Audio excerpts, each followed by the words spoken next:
Lots of times when we hear the word hijab, the immediate thing that comes to mind is a piece of cloth wrapped around the head. Whereas in reality, the hijab, or the covering of a woman, it's not just the hair itself, right? It's more than just the hair. However, because of the way society developed and changed, the hair has become the main object that we as Muslims think about when we hear the word hijab. And the only reason I would say that it has occurred is because that's the one thing society today doesn't see as something normal. And so the reason, what I want to bring to attention is that our attention is on the hair, and should I cover it or should I not? Only because that's the one thing society today has chosen, which is not important. So I want to just give you an example of maybe another parallel, non-existent society where maybe the way people thought was different. So I say that what if we lived in a society in 2018 where everyone covered their hair? That was normal, just the way everyone covers they put a shirt on their chest area and they put a shirt and cover their bellies. Everyone just decided to cover their hair, and that was not a big deal. Would that be something that we'd be concentrating on? That I don't want to cover the hair, or what's so important about the hair? No, because society considered covering the hair normal in this parallel society, we'd say no, there's no problem with covering the hair, I have no problem with it. But in my imaginary society, nobody covers beyond the knee. Everyone just wears shorts and skirts, or a lot of people want to wear shorts and skirts. So what do you think us as Muslims in that society would be concentrating on? What would we definitely, those of us who feel the desire to show, we'd want to show what? Beyond our legs. So that just shows us that it's hijab fully is the covering of the entire body, from what Allah and His Messenger have explained to us, is the covering of all these parts of the body. The reason it's become so that the hair has become such a controversial topic is only simply because society has deemed that not a part of the body we like to cover. Whereas if we were in a different society where everyone didn't cover their legs, we'd start saying, hey, you know what's so pretty about the calves? They're not even that beautiful. Like, really, there's no beauty in the calves. Why can't we just uncover the calves? So it really is that society affects the way we think about how we dress. Interestingly enough, so we have, Islamically, Allah has given us things that we don't have as much knowledge about, right?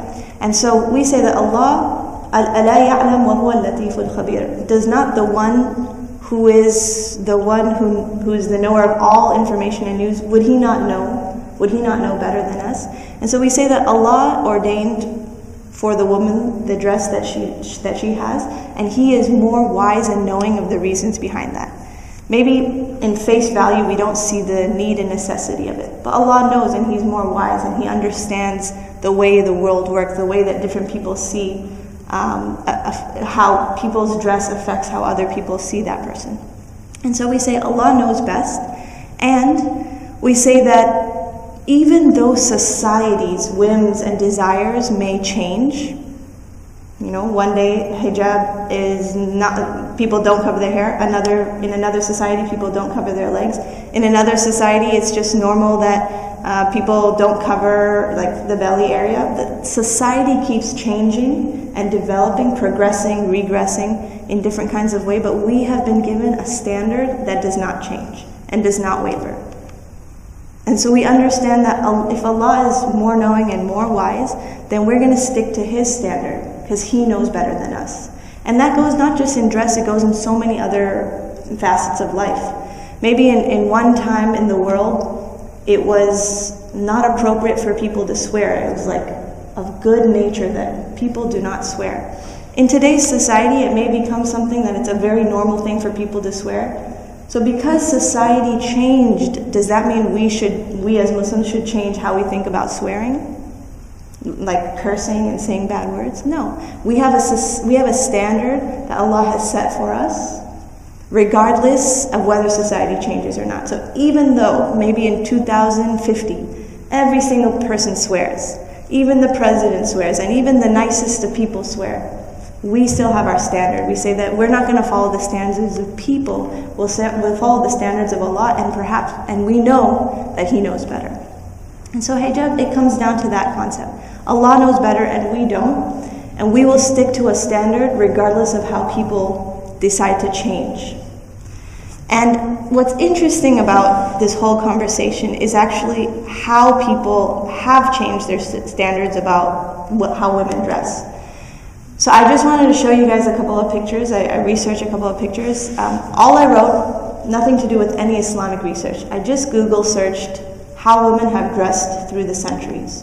So right now and today we think, the concept of covering the hair is so foreign and strange and nobody ever did that, and why is that something we do? Well, it'll be interesting to see how other people dress throughout the different centuries. And so, first picture I want to show you guys is, oops, that was the wrong first picture. Okay, so this is the first picture I want to show you guys. This is approximately 2018 years ago, approximately, perhaps, because this is the time of Isa alayhi salam, his mother. And we see that this was the common dress of who? This was the dress of? Maryam alayhi salam. Mary, the mother of Isa alayhi salam. And what do we see is, what do we see? The way she dresses, does that not look like the hijab or the covering that we as Muslims have been asked to dress like? Looks very similar to it. So we see that the standard of the religious and those who were close to Allah at that time was to dress modestly and even to cover the hair. It wasn't such a foreign concept. Okay, let's move away from Maryam alayhi salam, and we'll just go to how people dress throughout the centuries. I know it's very small, you can't necessarily see. But this is starting from 1700s and going further. So this is, 300 to 400 years ago, how women dressed. What is a common thing you see? A long dress, covering a lot of skin. And also, on almost all of these heads, there's some sort of covering. Even if it's not a full covering, the covering of the body, the skin, the covering of the hair was something that was normal in society. It was considered like a respectful thing to do for a woman. Then slowly society changes, so that 1700s to maybe 1795. Oops. Then we go, this is around the 1900s. We still see what? We still see a lot of long dresses and a lot of skin covered. And we actually still see all the way up until 1937, not too long ago, people still this is just what was the most normal fashion of that time. People still wore maybe a bonnet or a hat to cover their hair. So it's not that foreign and strange. Of course, society changed even more to where we have pretty much what women wear today, where things, less and less clothes, less and less, more and more skin is being shown, and the removal of the hair covering altogether. But it wasn't very long ago that it was normal for women, in society-wise, to cover as much of their skin as they could, or to cover skin, and to cover something of the hair. So this idea that when people see a woman in hijab, it's like, why do women wear something in their head? Like, that is such a strange concept. We've never seen this in our lives.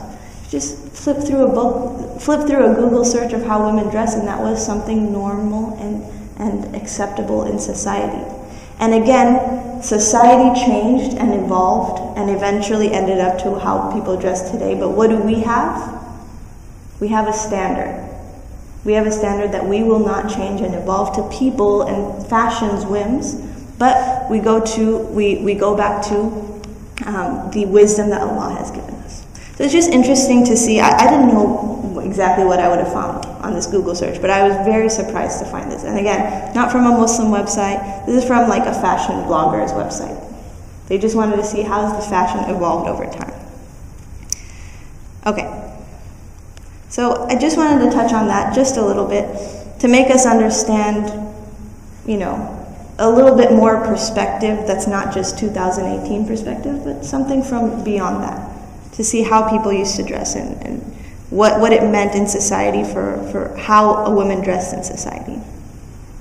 Okay, now the second thing I want to talk about in terms of dress and clothing is this. What do you think is the most pious dress? Like, what do you think when you see someone walk in wearing this, then that is the most pious Muslim woman? What color usually do you think? Like, a woman walks in, what color is she wearing? If you think she's like the most religious woman in this room, or she's a very pious person, what color? Black, okay. And like, what style of clothing? Abaya. Okay, so I just wanted to address this. I love black abayas. They're sometimes the easiest thing to put on when you don't want to have to match anything, because black matches with every color hijab. But I wanted to go away from this stigma that only a black abaya and black hijab was what people wore at the time of the Prophet ﷺ. Actually, in many ahadith, it mentions different colors. That the women were so excited, the caravan came from this city, and now they found these white clothings and these green clothings, green materials that they can make their clothes out of.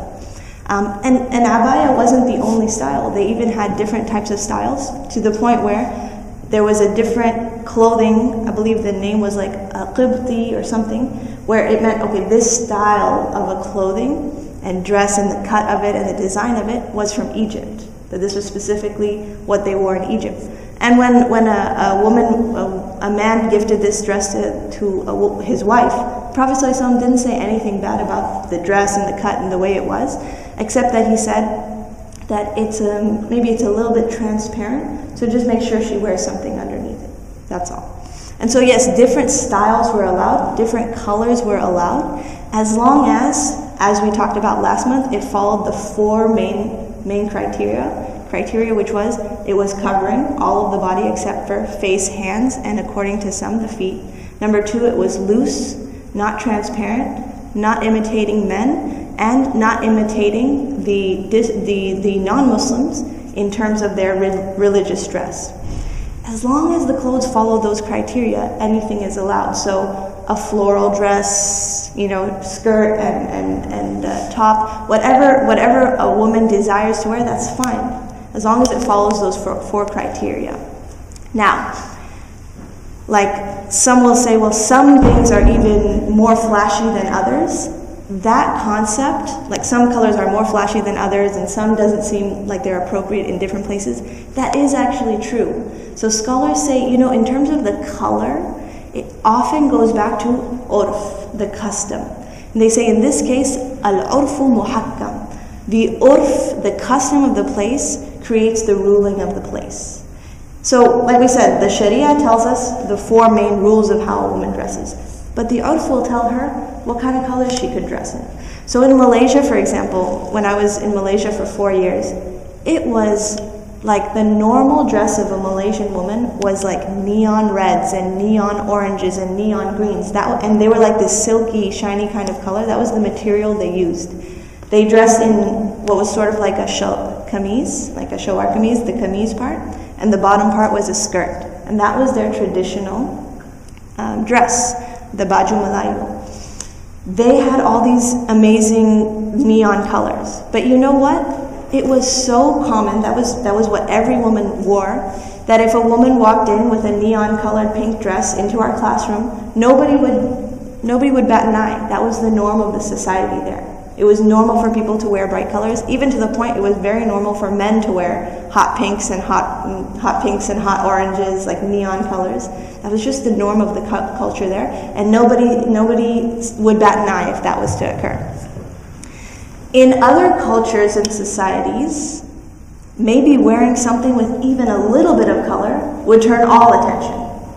And I don't recall if I gave you guys this story, but so when I was in Mecca, in Saudi Arabia, particularly we were in Medina. I was a young girl, teenage girl, and I went with my brothers outside of the city, outside of Medina, to a more quieter town area. And I, as a teenager, I was wearing my, I could say, very colorful floral pink abaya, okay? There was no problem when I was wearing it in Medina, in the Haram, because there's tourists from all over the world there. You see all different colors. You don't only see black. But you know, outside in the outskirts in this little town, I noticed that every single woman was wearing black abaya and every single woman was wearing a black niqab.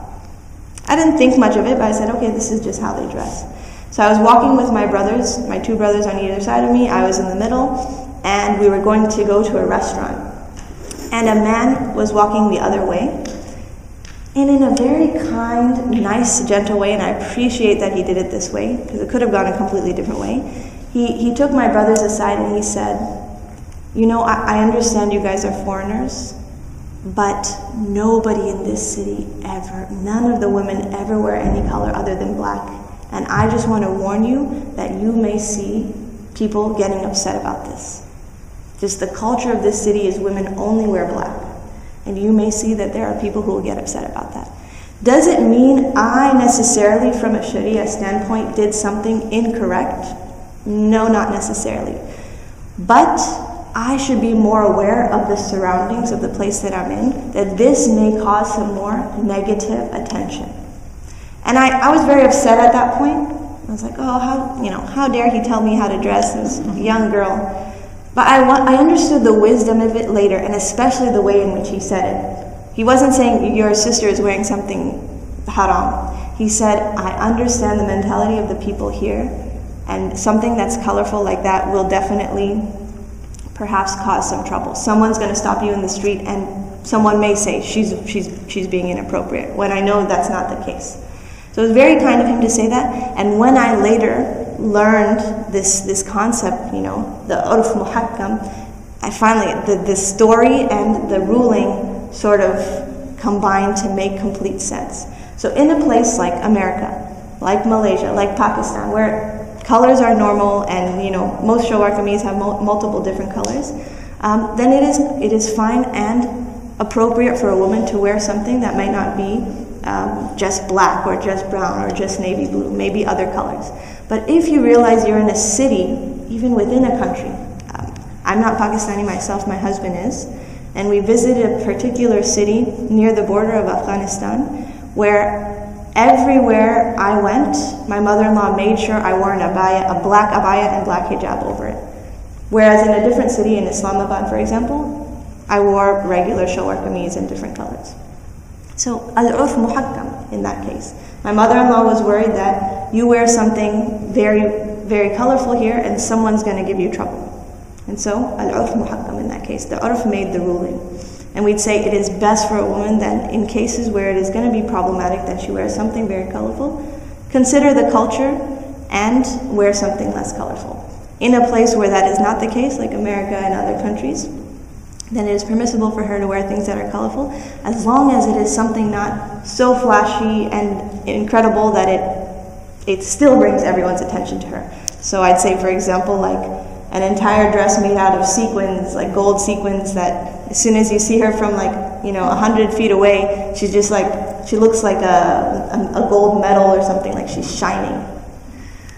That, of course, it would bring attention to everyone, regardless if she was in America or Saudi or Pakistan, right? In any city, that would bring a lot of attention to her. And that's where the scholars say, that's where you want to have i'tidal. You want to have moderation in that. Yes, wear something beautiful, but not something that the whole world will start staring at it because of its beauty. Okay. I think I've gone very long. I just have a couple more points and then I want to open it up for questions. The scholars actually mention in terms of looseness that there are a few areas where it's very important to be loose and a few areas where lack of looseness is accepted. And you'll understand that when you hear the areas. So they say, for example, the area of the head doesn't necessarily need to be loose. And as you can see, every single one of us, it's kind of impossible to try to make this area look loose. The way the hijab falls on the head, you can't make it loose. And so the scholars say, the area of the head, if it's not loose, if your hijab is tight, that's fine, that's permissible. And they say the area of the shoulders, the way clothes are worn, there's no way to make this area loose, so they say that is permissible. Then they say, in addition, the feet, So you don't have to wear, if you are going to cover your feet, you don't have to wear socks that are loose. Socks that actually show the shape of the feet. There's nothing wrong with that. And then they mention the ankle area and a little bit above it. They say that's permissible because that's sort of just like the wrist area, that's where the clothes close on the person's body and covers the area. And so it would be likely that area would not be very loose. But like the very important areas where it is to be loose, number one, as mentioned in the Quranic ayat, is the area, the chest area. Number two, they mention like the hips and the bottom and the thighs. And because those are all of the areas, you could say, like the curves of the woman and the extreme beauty of the woman that attracts others. And so we would say those are definitely the most important areas to be kept loose. And the other areas you should make those loose to the best of your ability, but if you're unable to, then there is permissibility. It is basically takhfif, like a lessening of the ruling in those areas, because you really can't make looseness on the shoulders, on the hair, on the feet, and sometimes near the ankle area. So that makes sense, right? Those all make sense. I did want to mention a very important ayah. So there is an ayah in the Quran we mentioned last month about the khimar, about the covering of the hair. There's also an ayah in the Quran that mentions the jilbab. Okay, so what does jilbab mean to us? It's sort of abaya, right? Abaya. So what the jilbab was, it was either an actual dress that the women would put on over the clothes they were already wearing. So imagine sort of like an abaya that has an opening for buttons or for a zipper. Okay, so the women would be wearing certain clothes, and then as soon as she left the house, she'd take it and wrap it around her. It may be even something like a huge shawl or a huge chadar that a woman puts over her to give extra care to keeping the area covered. Now, the ayah in the Quran says, أعوذ بالله من الشيطان الرجيم يا أيها النبي قل لأزواجك وبناتك ونساء المؤمنين يدنين عليهن من جلابيهن ذلك أدنى أن يعرفن فلا يؤذين وكان الله غفورا رحيما. The translation is, O Prophet, sallallahu alaihi wasallam, tell your wives and your daughters and the women of the believers to bring over themselves their jilbab. That is more suitable, that they will be known and not abused, and not harmed, and Allah is forgiving and merciful. And so what we understand from that, some scholars from that consider the jilbab then actually fard, an obligation. That a woman may wear whatever she's wearing at home, but as soon as she goes out, she should put an extra outer covering to cover her more. From the wording of the ayat, so that is one opinion, from the wording of the ayat, others considered it mustahab, meaning a very high sunnah. And that's because of the reasons, ذَلِكَ أَدْنَى, that is like more suitable for her. And it is taking away more of the risk of her being harmed. So from the actual wording of the ayat, some scholars considered that it was just mustahab, it was taken down 1 degree. And the reason that's the extra supplementary evidence they've given to that is that there were sometimes women who, and it's mentioned in the ahadith, that they were wearing maybe a qamis, the actual word in Arabic is qamis, like a shirt, and izar, a skirt, in their home. And they're covering their hair with a hijab, a khimar, and they're talking to a man who is non-mahram in their home. So example, a cousin came in to visit, and this woman and her husband are talking to the cousin. It is mentioned specifically that she didn't end up putting her jilbab on in those situations. So there are many situations we see in this Sahih ahadith which mention women covering themselves, but not necessarily with a jilbab, when they were talking to people in their own homes. But it would mention this exactly, it would say, and then I left the home and I took my jilbab and I put it over myself when I left the home. So again, from this the scholars understood, in that situation in her home, it was still a non-mahram, so she still covered her awrah, but for extra protection when she went outside, she would put the jilbab over it. So from these instances and these examples, many scholars have put it down to the category of mustahab. That is really good if you can do that. You're already wearing loose clothes, but for extra cover, you put a jilbab over it. And others considered it obligatory. They understood from the ayah that it was completely obligatory. And we say that that is a difference of opinion, but that it is a good thing if one is able to do. Okay. We will mention, and I think we'll get to these questions probably in the question and answer, so you guys can ask these questions.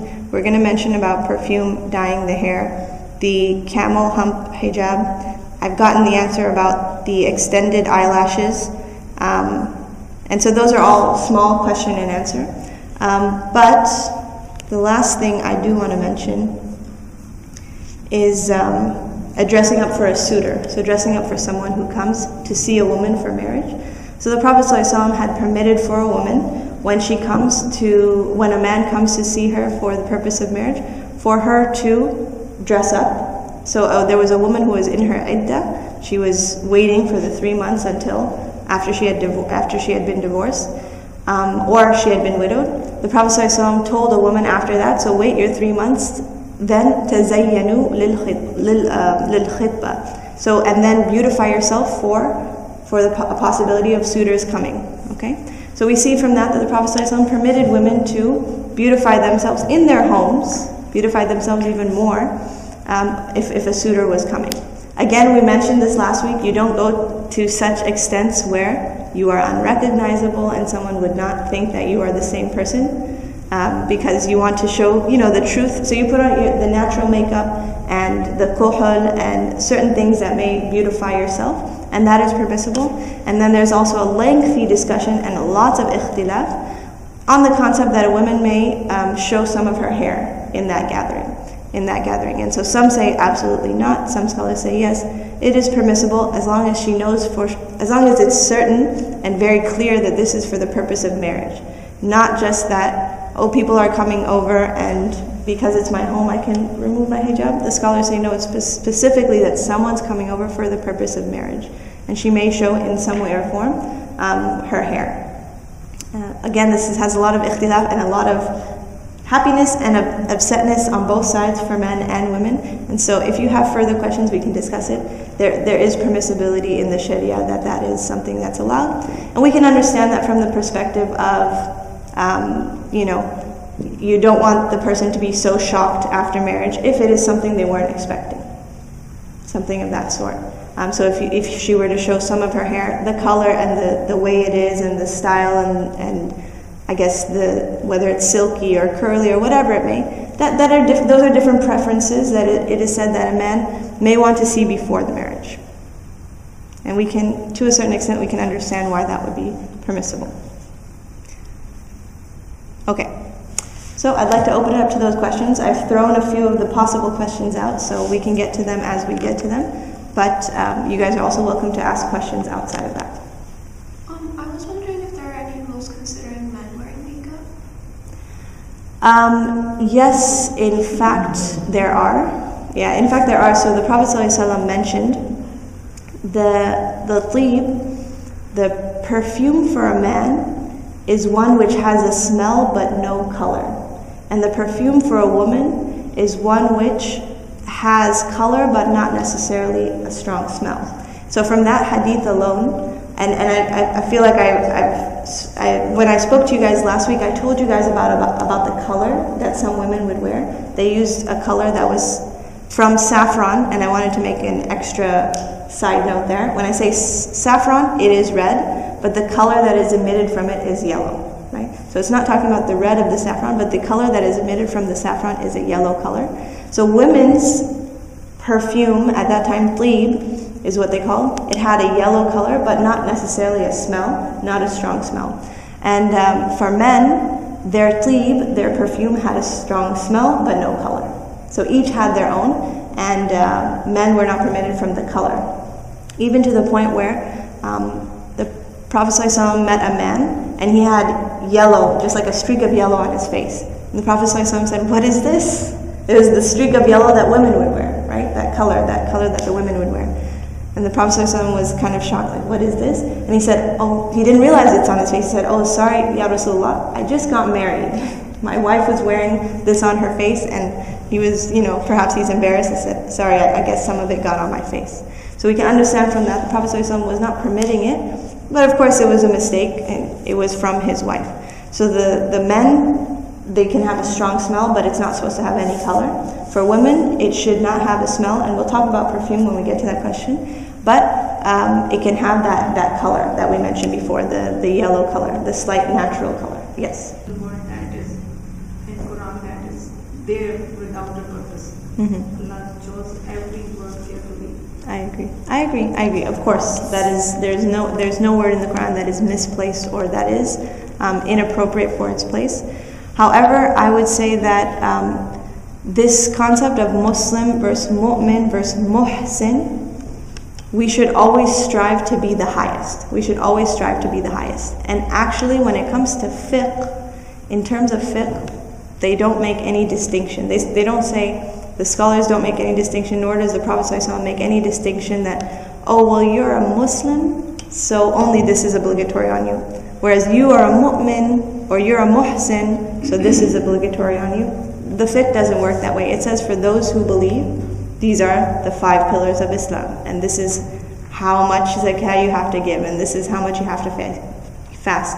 So I'd say hijab and covering comes under that same category, that scholars don't differentiate as someone who is stronger or weaker in their faith, what is the obligation. Obviously, people have stages of their iman, and people will, inshallah, come to whatever the highest is in their own time. And scholars have even spoken about that. It is not right for someone to say, who says La ilaha illallah Muhammadur Rasulullah, and that they are doing a sin, for us to call them a disbeliever. Their sin may be an outward sin, and this is a very important concept. It's a big concept about the way we look at and see people's sins in our lives. When there are outward sins, we are very quick to judge. This woman is not wearing a hijab, therefore, she must not be much of a believer. Her iman must be low. Yeah, that's the reason my question. Usually the concept is the one has head covering or jilbab. She is at higher level of iman. And ultimately, I know this is something much easier said than done. We shouldn't care about how the people see us and how the people look at us. We should only care about how Allah looks at us. And that, at the end of the day, that is how we will be judged. Even though, if she did not wear her hijab, but she had strong iman in her heart, Allah knows what she felt and how she felt in her belief in Allah. On the same note, someone may wear the hijab and cover themselves, but they have sins that nobody else sees. So I don't mean to say one is better or greater than the other. What I mean to say is that we are not the ones with a gavel in our hand, and we're not judges sitting there to say, mu'min, Muslim, muhsin, kafir. That is absolutely not any of our jobs. Yet a lot of us make that our job. Oh, she doesn't do this, so therefore, I'm not going to listen to what she says. We don't know what's in someone's heart. We don't know how much someone has learned, how much they know of the deen, etc. So that should never be a part of anything inside of us as a Muslim whatsoever, to feel that way, that we need to judge others. Of course, giving advice is a good thing. Amr al-ma'ruf wa nahy anil munkar, giving advice to good and stopping others from evil, that is a part of our deen. But just because us as individuals see an outward sin, that doesn't mean we don't have private sins that no one else sees. And it's just the unfair lot that person is given, that everyone sees that person's sin, but no one sees your sins. And who is really, who is higher in the sight of Allah, we'll only know when Allah gives us that judgment. Maybe nobody in the world saw this person's sins, but outwardly they looked good. Allah knows the truth. And maybe nobody saw the tahajjud and all the amazing things this person did, but everyone saw the evil. I'll give you one story that comes from Turkey. A man used to very regularly be seen with a zaniyat. We know what that means? Okay. And he was regularly seen with them, and he was regularly seen with khamr, with alcohol. And so when this man passed away, nobody wanted to attend his janazah.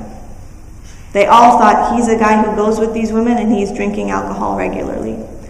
His wife, when they finally went to his wife to say that he's passed away and no one's at his janazah, she was crying and crying and crying. And she said, I don't understand, the world didn't understand what he did. Every day he would go to the brothel and pay these women to come home. And he'd take them to our home with the wife there, and he'd try to treat them nicely, teach them a little bit about Islam, so hopefully they realize what they're doing is incorrect. And maybe they'll see some kindness from another Muslim from them, and maybe they'll come closer to the deen. But what did everyone see? They just saw him going and paying the money and bringing them home. Plus he was like taking them away from sinful life for one day. Mm-hmm. So he was earning good deed. He was for his purpose, he was taking them away from a sinful life. Even to just show them one day where they don't have to face that.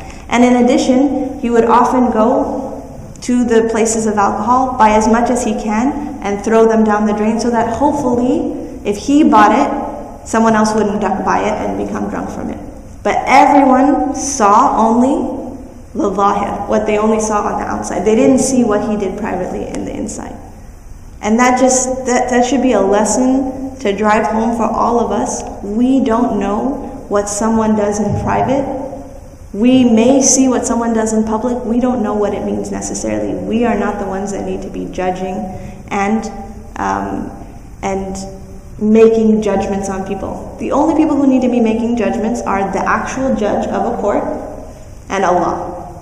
The actual judge of a court will do his best to come to a conclusion based on evidences given with that person giving his defense. And Allah Almighty knows everything. And on the day of judgment, He will know the truth of everyone's actions, everyone's sins, everyone's good, everyone's heart. And so we shouldn't be in that position to make that judgment. Okay. Any other questions? Yes? Also, last lecture you said that men aren't allowed to dye their hair, and I was wondering why. Okay. Let me clarify about dyeing hair. Glad you asked. Okay. So as for dyeing hair, for women and men, dyeing hair is actually permissible. Dyeing hair is permissible. The only thing that some scholars consider impermissible is to dye the hair black. To dye the hair black. And the reason that comes about is a specific hadith where the Prophet ﷺ, a very old man was brought to the Prophet ﷺ. I believe it was the father of Abu Bakr, but I'm not entirely sure. But his name was Abu Quhafa. And his hair was very, very white. His hair was very white. His hair on his head and the hair on his beard was just like this pure, pure white. And Prophet ﷺ suggested for him to change the color of his hair. Change the color of your hair. And he said the words, but avoid dyeing it black. But avoid dyeing it black. So scholars understood from this one, men are allowed to dye their hair, and women were allowed to dye their hair. Also from that, there was no prohibition for women. Women used to do things to change the color of their hair. There's nothing impermissible about that. The only thing scholars derived from this was either one of two things. It's impermissible to dye black, or was the Prophet ﷺ just suggesting a color that's suitable for this old man? So some scholars said no, he was from the wording, it's clear that he wanted no one to ever use black. And others say no, it very much seems like he was suggesting to Abu Quhafa, this very old man, that a color would look good on you, and I just don't think black would look good on you. And they say perhaps because he was a very old man, and it may have looked strange to have jet black hair on a very old man. So the scholars differed in their opinion. From amongst the Sahaba, there were those who stayed with that opinion that no black at all. And there were several Sahaba who permitted the dyeing of black because they understood that this was just for Abu Quhafa, just a suggestion made to him. And so there's difference of opinion on the matter, but I'd say ultimately, dyeing of the hair, there's nothing wrong with it. If you want to avoid what has difference of opinion, avoid black. And what's important to mention is if a suitor comes, or if someone is seeing someone for marriage, it was important for both the man and the woman in that situation to reveal whether or not that was their real hair color. And so Aisha radiallahu anha said, when one of you is going to marry a woman, talking to the men, and he has used a black hair dye, you should make it known that it was dyed. And so generally the scholars say, if you dye your hair, no problem, but make sure you tell people that this is dyed hair. That's not my natural hair color. Because it may be the case, for example, a woman has a lot of white hair and she dyes it a different color to try to make herself look younger for a suitor. So in a way that maybe she's trying to deceive him to some extent. She should be truthful about it and say, well, actually I have dyed some of my hair. Or someone else can mention that. And so they say, generally speaking, dyeing is fine, just don't be deceitful about it, be truthful about it if you're seeing someone for the purpose of marriage, and avoid black if you want to avoid the ikhtilaf, the difference of opinion.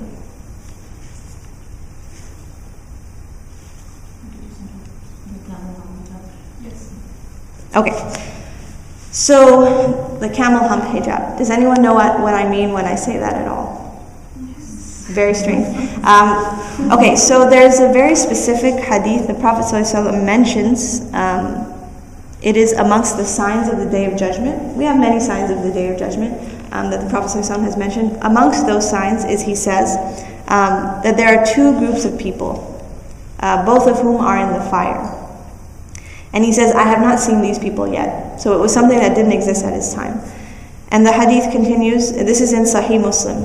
It says, a group of people carrying whips resembling the tails of cattle, and they will lash the people. So this is the first group of people. I don't know if we see that or not. Perhaps it exists or not. So it's people who are just have whips and they're lashing people. Their whips look like tails of cattle. Another are clothed women, yet they are naked. That is the wording. They are disinclined from the obedience of Allah. So they're going away from the obedience of Allah and causing others to follow in their ways. So they're doing things they're not supposed to and inviting others to that. And their heads are likened to the humps of camels. Okay, so basically the hadith is mentioning two groups of people. The first is some evil people who lash people. We'd say probably unjustly. And the second group of people mentions a type of woman, a group of women, and that they have three characteristics. One, that they are dressed but naked, meaning they have clothes on, but some scholars say perhaps they're so transparent you can see their skin. It's like as if they're not dressed. Two, they may be dressed, but their clothes are very tight, that it is as if you can see all of their body parts, regardless of the fact that it was covered. And then three is that these women, the second thing is that they are disinclined to the obedience of Allah. They're not wanting to, they have the laws Allah has given them, and they're going away from them, and then telling other people, join me in this bad that I'm doing. And number three, the characteristic of them is the camel hump hijab. Their hair looks like a camel hump, or their head looks like a camel hump. And so the example of that majority of scholars understood was, it is an action, and this is Imam al-Nawawi himself, who wrote the book, the 40 Ahadith of Imam Nawawi. He said, they enlarge or add volume to their head by wrapping with extra turbans or extra cloths. And then in his same explanation, he gives the opinion of Qadi Iyad, which is they comb their hair in a certain way, that they gather it all to the top of the head, and it thus resembles a camel's hump. So, usually hair bands and ponytails come to the back of the head. They said these specific people, they put it right here on the top of the head, and then they cover their hijab with it. And so, that's what they understood from it. It wasn't something that existed at the Prophet ﷺ's time, so he couldn't necessarily give more description of it except for what was revealed to him. So scholars have interpreted it to be this, and this is what the majority of scholars have interpreted. One specific scholar, Al-Marizi, said, it may be meant that these are women who, when they see men that they think look beautiful, that look handsome to them, they stare directly at them instead of lowering their head. Okay, this was his understanding of what it meant. Majority of scholars will say it is the woman who tries to add extra volume to her hair and put it really high up, that when her hijab would cover her hair, it literally looks like the hump of a camel. Literally looks like the hump of a camel. And we see that, and we said, Imam al-Nawawi said it was existent in his time, which was several centuries ago, that he saw this action. And then we see it today also existent. Again, this is an interpretation of it, but we can also understand perhaps why. Allah knows altogether why it's not permissible, but you can see that it is something that brings extra attention. It brings extra. If the intention or the intent, the purpose of the hijab is to cover and not bring attention, putting this extra piece could definitely bring a lot of attention, and people then become more excessive with it. And actually, what exists today in like hijab shops or in hijab fashion is ponytails that are made of like these huge, big scrunchies. What are they called? Buns? Okay. So they're not just like a regular bun or something. It's these buns that are super full of like material that you put on because your hair may not be a lot, but you put this extra piece on to create that camel hump effect. So unfortunately, it's become a fashion and a trend. And if it is true that this is what it's regarding to, then this is completely opposite of what we should be doing. A woman's hair should be covered to the effect that it is not drawing attention, and these types do definitely draw attention. However, some scholars have understood that yes, while this is something that is not good and this not liked because of the fact that it brings attention, that it doesn't mean every woman who does her hair like that is necessarily in the fire, as this hadith mentioned. They said that perhaps it means that when there are people in the fire, these were the descriptions of them. These three things altogether. They were dressed but naked, they were disobeying Allah, calling others to it, and they had the camel hump hair. That was the descriptions of the people who were seen there. So scholars likened it to something like, just because that one description is, someone else has one description, does that necessarily mean that they're in the fire? Maybe not necessarily. If someone has all three of those, then we can say, yes, you are definitely, you're following the exact hadith and you should definitely stay away from what you're doing. So the way I try to liken that to is, for example, just try to get a real life example. Say there's a school and they've realized that there's certain boys in their school who are all part of a gang.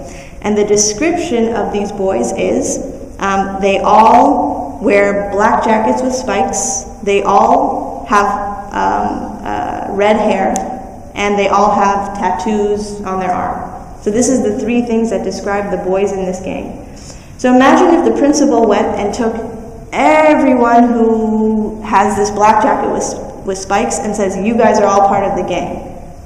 It's possible that from amongst those 20 boys they found, 19 of them were a part of the gang, and one guy just decided to get a black jacket with spikes, and he wasn't actually having that tattoo, and he wasn't necessarily didn't dye his hair red. It just so happens that, yeah, he's doing something which I'm sure the school wouldn't like. They'd probably be like, next time, no spikes on your jacket, please.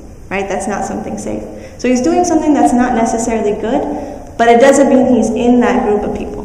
And so some scholars, this is not the interpretation they gave, this is me trying to explain their interpretation, that perhaps it's a description of something that is not liked, but just because you are someone who puts your hair in that style doesn't mean you are a person of the nar. And we ask Allah His mercy and His forgiveness that we do not become amongst those people, and to the best of our abilities that we do not try to emulate this, because if this is something the Prophet ﷺ said is someone in the fire, so we should not want to emulate this.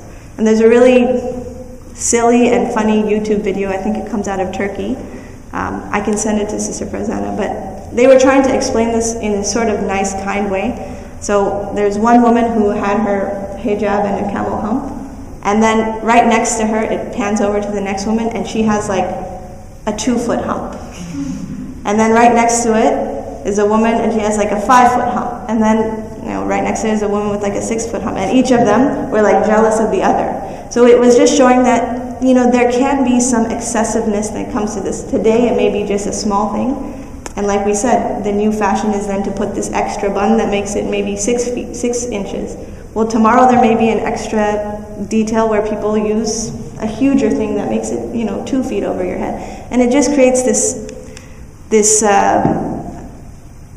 competing to want to be better and taller and higher than the other, and that's something that it shouldn't be a part of our character. We're competing and trying to be better than the other in something that is sort of like frivolous and small like this.